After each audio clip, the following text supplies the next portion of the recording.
네, 용심청심 코너입니다. 이승환 국민의힘 중랑을 조직위원장, 여선웅 전 청와대 선임행정관 두 분을 한번 모시고 특별한 시그널을 한번 분석해 보겠습니다. 두 분 어서 오세요. 네, 어제 보니까 이재명 민주당 대표가 당무에 복귀를 했고 복귀를 하자마자 또 민생 영수회담을 제안을 했는데 여기서 조금 달라진 게 김기현 국민의힘 대표를 끼워서 이제는 3자 회동하자 이렇게 제안을 했습니다. 근데 이게 어찌 보면 김기현 대표는 자꾸 여야 회담 하자는데 역으로 또 제안을 새로 한 거잖아요. 네. 원래 이제 그 병상 중에 대통령한테 회담을 제안을 했는데 그게 네. 아직 묵묵부답이었고 사실상 이제 거절한 거였는데 그게 이제 또 다시 김기현 대표가 다시 회담을 제안하고 또 거기서 이제 이재명 대표가 다시 그러면 이번에는 3명이 만나자 네. 이렇게 이제 제안을 다시 한 것인데요. 아직 뭐 거절했다는 뭐 뉴스는 나오는데 저는 지금 대통령께서 이제 해외에 계시니까 아직 좀 여지는 좀 남아 있지 않나 이런 생각을 가집니다. 3자 회담에 대한 여지는 삼자회담. 남았다. 그렇죠. 근데 생각해 보면은 이게 가장 큰 원인은 윤석열 대통령이 취임 이후에 한 번도 야당 대표를 만나지 않은 것에서부터 시작하거든요. 그러니까 약간 너무 이례적인 거죠. 네. 그러니까 그 전에 만약에 그 대통령과 야당 대표가 만났다고 하면은 지금 김기현 대표가 만나자고 했을 때 안 만날 이유는 없는 거죠. 이게 그러니까 강서 보궐선거 패배 이후에 민심은 대통령이 불통하지 말고 야당 대표도 만나고 협치해라 약간 이거잖아요. 네. 그래서 지금 중요한 거는 대통령의 그 운영 기조, 국정 운영 기조 그거에 이제 가늠자가 될 수 있는 게 야당 대표를 만나냐 안 만나냐 이것인데 지금 그 김기현 대표 이제 만나라고 하니까 사실은 민주당이 느끼기에 약간 뭐 아바타처럼 대신 만나라고 하는 약간 대타 느낌이 나는 거예요. 김기현 대표가 대타 느낌이 난다. 그렇죠. 네. 예. 근데 좀 궁금한 건 대통령도 뭐 이렇게까지 안 만날 이유가 있을까 싶기는 한데요.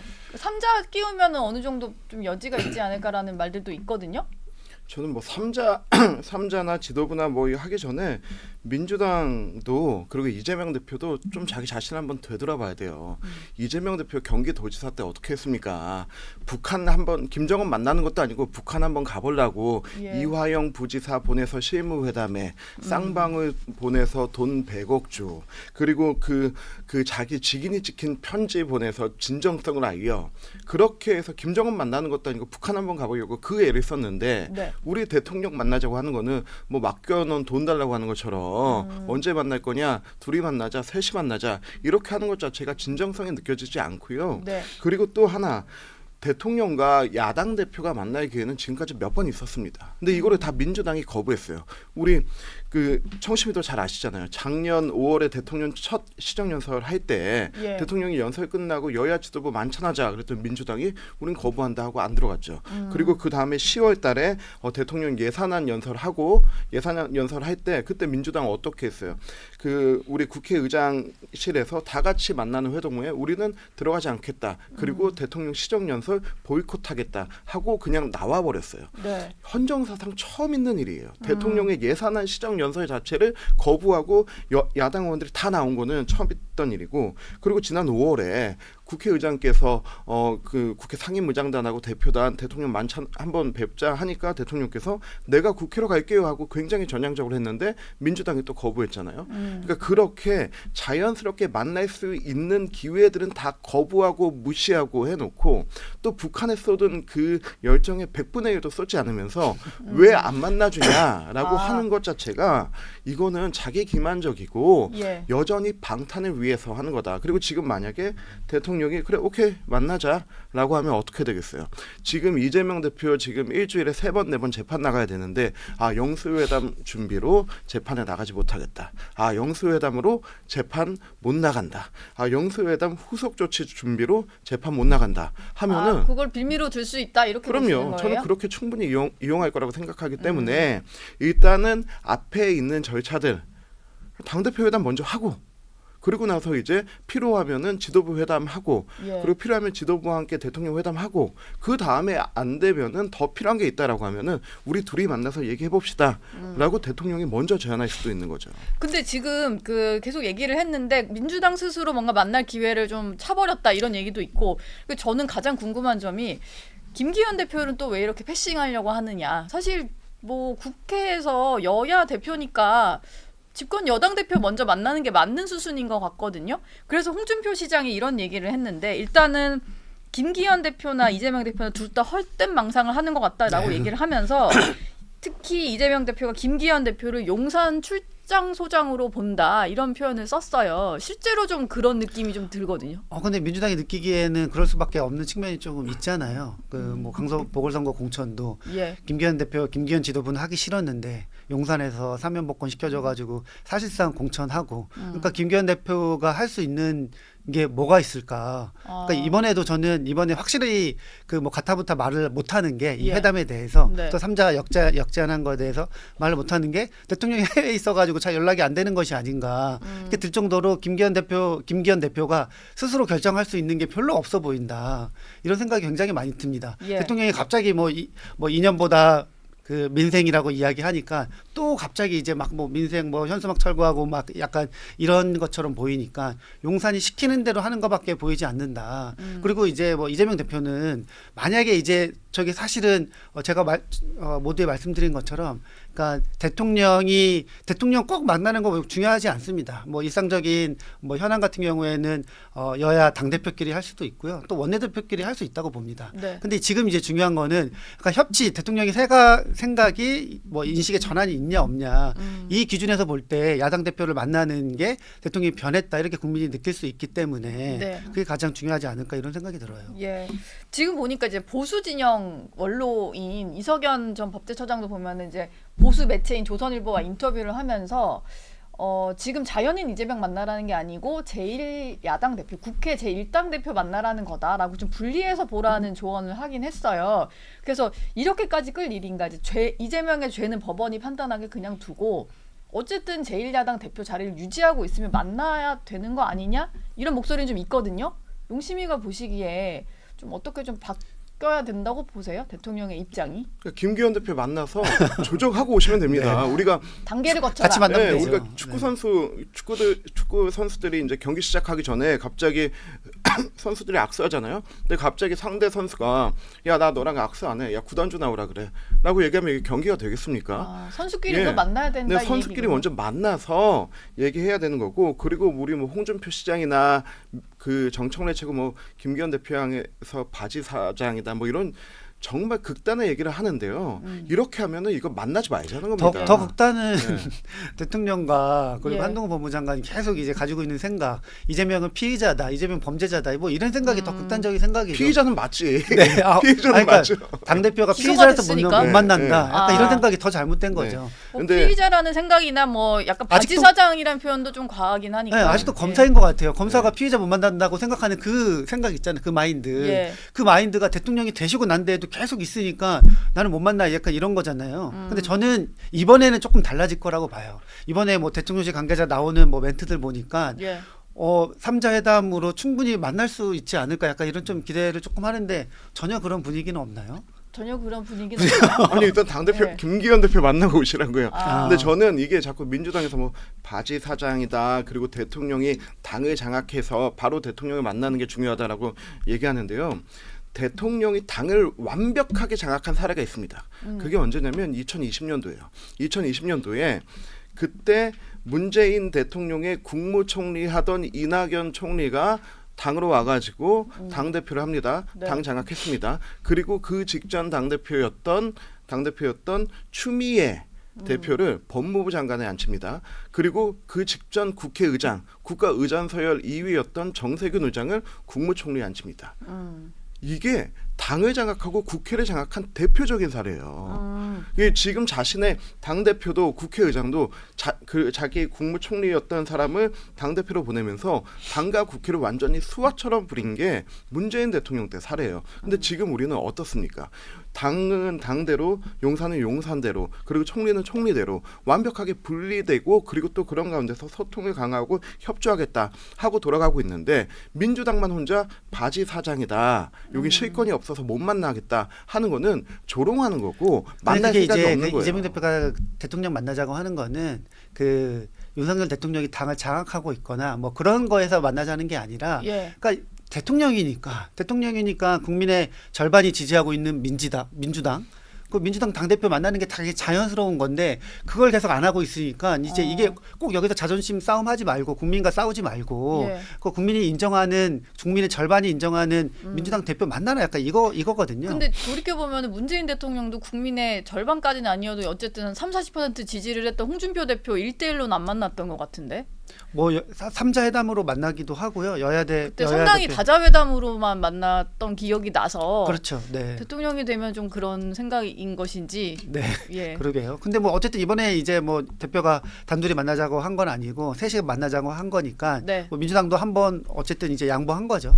이럴 뭐. 때 우리 홍익표 원내대표의 말씀으로 가름하면 됩니다.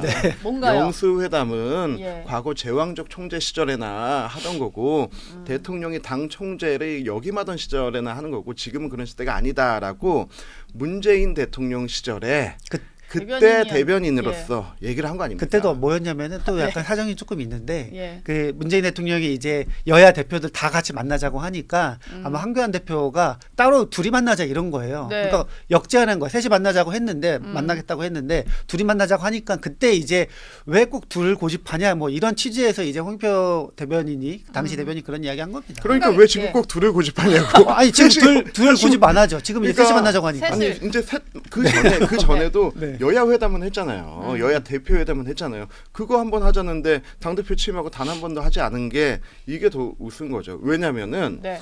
용산에서 대통령까지는 대통령실과 여의도는 그래도 거리차도 있지만은 김기현 대표하고 이재명 대표하고 한 건물에 한 층에 있잖아요.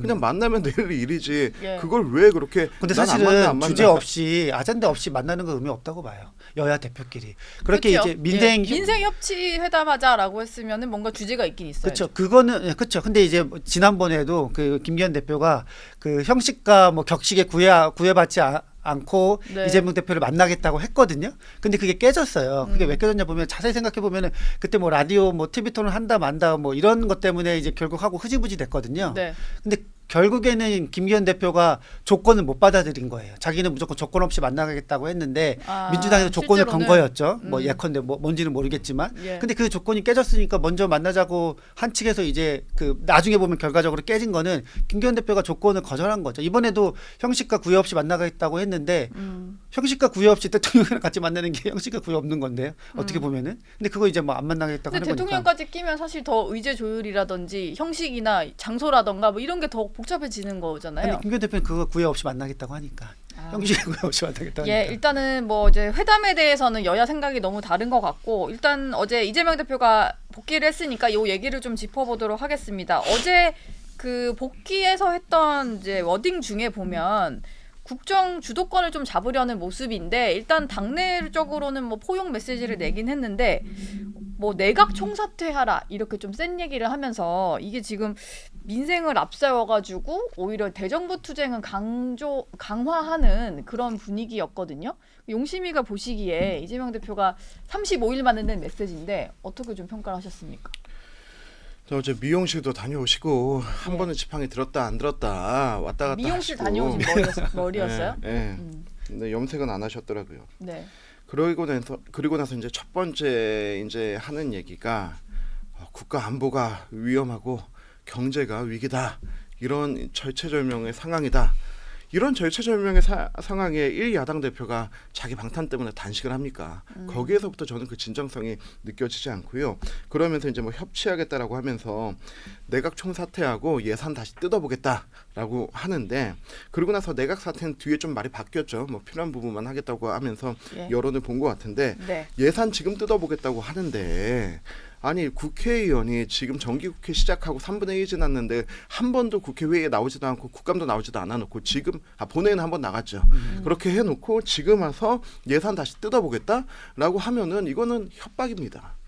나 금이 환영했어. 그 처음 들어올 때 이렇게 오랜만에 왔으면 박수 한번 쳐줘야 되는 거 아니냐고 박수 유도까지 해서 앉아놓고 그러고 나서 양 옆에서는 대표님 오시기 너무 기대했습니다라고 하는 온갖 그 알량한 얘기 다 들어놓고 그리고 나서는 내각총 사퇴해라 예산 다시 뜯어보겠다라고 정부를 향해서 겁박하는 거. 네. 저는 이거는 협치를 하겠다는 게 아닙니다. 협치를 하겠다는 게 아니고 내 존재감 드러냈어. 나 왔어. 대통령 만나자라고 하는 그냥 선전포고 같은 거지. 예. 이거는 협치의 의미다라고 보기에는 어렵다고 생각합니다. 제가 보기에는 수위가 되게 약했어요. 그 톤이 되게 부드러워졌고. 부드러워진 거예요? 네, 그 내각 총사태도 뭐 갑자기 그동안 이야기가 없다가 대표가 첫 그 복귀 일성으로 던졌다고 하면은 굉장히 이제 센 메시지인데. 첫 메시지는 아니죠. 네, 내각 예. 총사태 비슷한 얘기 많이 했잖아요. 그리고 이제 말씀하신 것처럼 그 뒤로 약간 뭐 그 조정하는 말들이 있었고 그리고 예산 뜯어보겠다는 얘기는 모든 국회의원들이 다 그냥 하는 얘기잖아요. 야당에서. 야당 그리고 필요 없어. 사실은 예산 전국에서 항상 그냥 예산을 뜯어보는 게 그냥 일상이죠. 그리고 깎이고 뭐 올라가고 뭐 약간 이런 것들.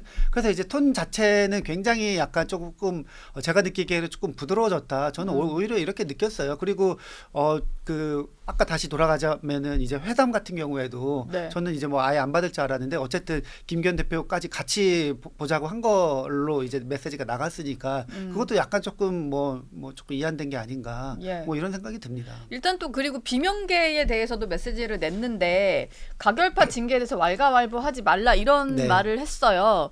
근데 이거를 그대로 믿는 사람이 있을까죠? 왜냐면 비명계에서도 당장의 메시지는 뭐 그렇게 약간 비명계를 품는 것처럼 나왔다는 것에 대해서는 평가를 했지만 사실 가결파 징계를 하지 말라는 게 뭐 당연한 얘기인 거지 그게 마치 뭔가 엄청난 결단을 한 거라고 볼 수는 없지 않냐 이런 말도 있거든요. 맞아요. 아니 저는 비명계 품어라라는 그 전제가 사실은 잘못됐다고 봐요. 아니 그 이번에 메시지가 나오고 비명계들 뭐 익명으로 인터뷰한 거 보면은 예. 공천 때까지 가봐야 된다 이랬거든요. 그쵸. 자기네들은 무조건 공천 받아야 되나요?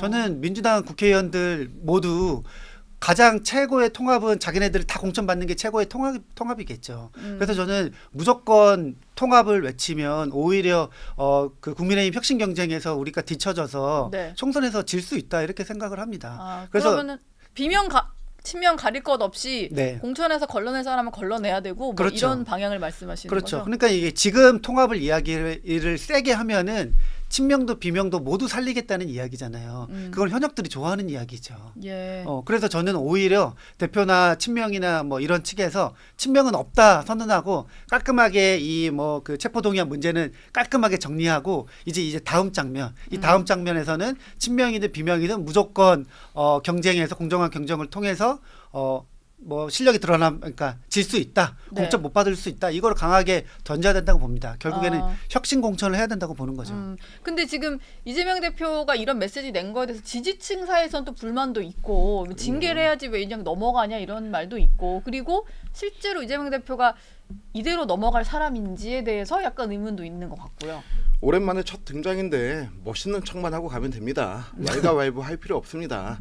이게 왜 왈가왈부 할 필요가 없냐면은 여기는 징계할 필요가 없어요. 네. 징계를 왜 합니까? 그냥 제거하면 되는데. 공천 과정에서 네, 그냥 공천 네. 과정에서 제거하면 되는데 이거를 일부러 징계해서 뭐 소란을 일으키고 반발을 일으킬 필요가 없어요. 그냥 조용히 죽이면 됩니다. 역사적으로도 예전에도 좀 그래도 벌 받아서 회생의 기회가 있으면 퇴영을 했어요. 때렸어요. 예. 근데 얘는 정말 극악무도하고 반역자다 하면은 사형을 시켰어요. 사형하기 전에는 퇴영하지 않습니다. 네. 그냥 그렇게 해서 제거할 거라고 생각을 하고요. 그렇게 하지 않는다 하더라도 이재명 대표는 지금 차도살인이 가능합니다. 그래서 지금 개딸들이 알아서 겁박하고 협박하고 정청래 최고가 알아서 위에서 찍어내리면은 이거는 자연사하거나 제거하거나 그럴 수밖에 없기 때문에 지금의 징계는 필요 없습니다. 이재명 대표가 직접 나서지 않아도 정리가 될 것이다라고 보고 있는데 여권에서는 네. 거기에 대해서는 좀 동의를 하세요? 저는 그냥 모든 걸 떠나서 네. 그냥 이게 꼭 정리라기보다는 그냥 어차피 현역들은 쉽게 보면은 모두가 물갈이 대상이에요. 그런 측면에서 바라봐야지 친명 대 비명 약간 이런 계파 싸움으로 볼 게 아니고 네. 오히려 현역 대 비현역으로 이렇게 구도가 좀 짜여져야 된다 이렇게 생각을 합니다. 그러니까 다 그 공천 그 물갈이 대상이다 뭐 네. 이런 거죠.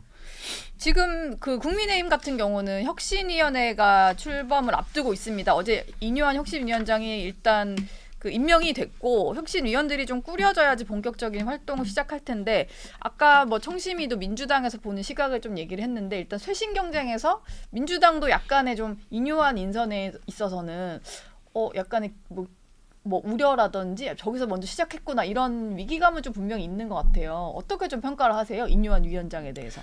저는 우리 당의 혁신위원장이나 지도부는 박정희와 김대중을 동시에 평가할 수 있고 함께 존경한다고 말할 수 있는 사람이어야 된다라고 생각해 왔는데 네. 인유한 위원장은 본인이 실제로 그 두 분 다 그렇게 평가하고 존경한다고 얘기했고 거기 플러스 이건희 회장의 네. 그 발언까지 인용해서 할 정도로 중도층이 보기에도 보수층이 보기에도 이렇게 굉장히 좀 합리적이고 그런 인사다라고 볼 수 있고요.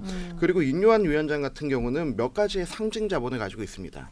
외국인이라는 점, 그럼에도 불구하고 대한민국을 위해서 집안 대대로 엄청난 헌신과 봉사를 했다는 점, 그리고 또 그 호남 인사라는 점, 예. 거기다가 민주화 운동에 기여했다는 점, 이런 점들이 있습니다. 그래서 민주당이나 일각에서는 또 인요한 위원장 한번 쓰고 뭐 가시는 분 아니냐라고 하는데, 만약에 인요한 위원장이 우리 당의 실망해서 돌아간다면 우리는 이 상징 자본 모두를 걷어치우는 거예요. 그렇기 때문에 이분에게 실권을 줄 수밖에 없고 정권을 줄 수밖에 없는 겁니다. 네. 그래서 저는 그 인요한 위원장이 나오니까 민주당의 김은경 혁신위원장 얘기도 같이 나오지 않습니까? 굉장히 상대적으로 비교가 되는데 네. 김은경 혁신위원장은 가졌던 상징 자본이 아무것도 없어요. 그리고 실권도 없었어요. 그럼에도 불구하고 그 임기조차 채우지를 못했죠. 우리 인요한 위원장은 상징 자본, 권한 모두 다 가지고 있고, 여기에서 나오는 그 혁신 메시지를 당이 수용하지 않는다면 우리는 호남도 민주화 세력도 그리고 또 대한민국을 위해서 헌신하고 봉사했던 이 상징 자본을 모두 버리기 때문에 우리는 여기에 정권을 주고 따를 수밖에 없다. 물론 당과 국민의 눈높이가 맞아야 하겠지만은 예. 그런 부분에서는 저희가 혁신 경쟁에서 앞서가지 않나 생각합니다.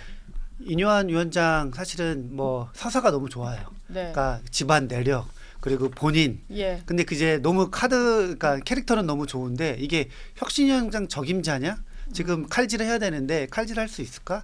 계속 통합 이야기하고 타협주의자처럼 그동안 말씀을 하셨거든요. 희생도 얘기하기는 했는데 네. 그 평소에 이제 그동안 말씀하신 게 약간 그런 측면이 없지 않아 있어서. 예. 그러니까 예를 들면은 지금 이제 야구 경기를 하고 있어가지고 야구 선수가 필요한데 약간 축구 잘하는 선수 뽑은 것 같아요. 축구 선수는 너무 훌륭해. 국민 통합 측면에서도 너무 훌륭하고 호남 사람이고 또 뭐 나는 뭐 호남이다, 나는 전라도다, 뭐 약간 이런 책도 출간하셨더라고요. 예. 그러니까 내용은 너무 좋죠. 근데 이제 혁신을 잘할 것인가 이런 조금 우려가 사실은 그 임명 초기에는 저는 이제 그런 생각을 조금 가졌거든요. 근데 이제 뭐 그 이후에 나오는 뭐 보도들을 보니까 김한길 국민통합위원장과 인연이 있다고 그래요. 본인이 일단 뭐 매일 통화하는 사이다 뭐 이런 얘기도 했다고 전해지고요. 그리고 예. 그 채널A 뭐 예능 프로그램에서 같이 최명길 그 김한길 부부와 함께 인요한 교수님이 그때 당시 교수가 같이 한 프로도 있더라고요. 그때 인연을 맺은 것 같더라고요. 네. 그러니까 그거 보니까 지금 사실은 나오는 게 정권 2인자가 지금 제가 느끼기에는 김한길 위원장처럼 느껴지거든요. 네. 근데 김한길 위원장이랑 뭔가 소통이 되는 사이다. 그러면은 그 혁신이가 인요한 혁신이가 원래는 그냥 뭐 나중에 비대위로 가는 약간 이런 뭐 징검다리 아니었나 이런 생각을 했는데 네. 그게 아니라 뭔가 조금 할 수도 있을 것 같다. 지금 계속 김한길 뭐 신당 창당 이야기가 나오는데 네. 그 신당 창당을 위한 약간 뭐 준비를 할 수도 있고 그래서 뭐 약간 조금 뭐 이렇게 어떻게 바뀔까 약간 조금 주목이 되는 상황이고 예. 그리고 또 하나는 지금 이제 그 혁신위원 인선을 조금 이제 준비하고 있잖아요. 그 인선의 좀 면면을 조금 봐야 되는데 뭐 통합 이야기를 조금 하셨으니까 뭐 유승민, 이준석계 뭐 이런 사람들 등용할지 그리고 뭐 서울에서 어렵게 싸우고 있는 뭐 이승환 전 행정관 같은 예. 뭐 이런 분 등용해가지고 수도권 중도층 민심 뭐 공략할지 이런 것도 조금 포인트이긴 합니다. 일단 인선을 좀 지켜봐야 될 것 같긴 한데 김한길 국민통합위원장 얘기가 나왔으니까 좀 여쭤보면은 일단 본인을 추천한 건 김한길 위원장이 아니다라고 했고 네. 김한길 위원장은 어제 기자들 만나서 신당 창당에 대해서 생각해본 적도 없다라고 선을 긋긴 했어요. 근데 인연이 있는 인물 그리고 뭐 자주 소통하는 인물이 혁신위원장이 되다 보면 사실 김한길 위원장과 나눴던 어떤 구상들이 반영이 될 수밖에 없잖아요. 첫 번째로 김한길 위원장은 굉장히 명망가입니다. 예. 그리고 그 부인도 굉장히 유명인이고요. 그리고 인유한 위원장 역시도 그렇고요. 그렇게 인연이 없을 수가 없는 사람들이고요. 그렇다 하더라도 김한길 국민통합위원장이 국민통합을 위해서 그런 인사를 추천했다는 게 뭐가 문제가 됩니까? 네. 저는 그런 부분에 대해서는 민주당의 좀 어거지 프레임이라고 생각하고 지난번에 우리 인유한 위원장이 우리 당에 와서 한번 강의했을 때도 그때 누가 섭외했냐면 이철규 사무총장이 섭외했어요. 원래 이렇게 친분이 있던 분이었죠. 네. 아니 그리고 인유한 위원장 민주당 사람들하고는 다 척지고 싸웁니까? 아니잖아요. 다 인연이 있잖아요. 그리고 저는 인유한 위원장의 앞으로의 역할에 뭐 정권 주고 공천 다 줘야 된다 뭐 그런 얘기 하는데 앞으로 이제 총선 트랙에 올라탔습니다. 올라탔으면 앞으로 나와야 될 새로운 인물과 기구들이 있습니다. 우리가 강서 선거 지고 힘들 때 하태경 의원이 헌신적으로 나와서 개혁의 면모를 보였고 이제 우리 인 위원장 나와가지고 이제 헌신과 그 혁신의 모습을 보이고 그 다음에 이제 총선 기획단 나와야 되고 네. 인재 영입이 나와야 되고 그 공천 심사위 나와야 되고 선대위 나와야 돼요. 앞으로 남아 있는 6개월의 시간 동안 실제로 선거팀은 한 달 빼면은 5개월의 시간 동안 매달 이 새로운 얼굴들이 나와야 되는데 그거의 일환으로 시작되는 거지. 여기 정권에 뭐 공천 다 줘야 되고 공천 줄 건데 이거 김한길의 입김이 작용될 거다라고 어거지로 몰고 가는 거는 좀 우리 당을 좀 호도하는 거죠. 너무 나간 이야기다. 네네. 여기까지 얘기를 듣고 하태경 의원이 또 지금 나오셔야 되니까 두 분은 여기서 인사드리도록 하겠습니다. 고맙습니다. 네, 감사합니다.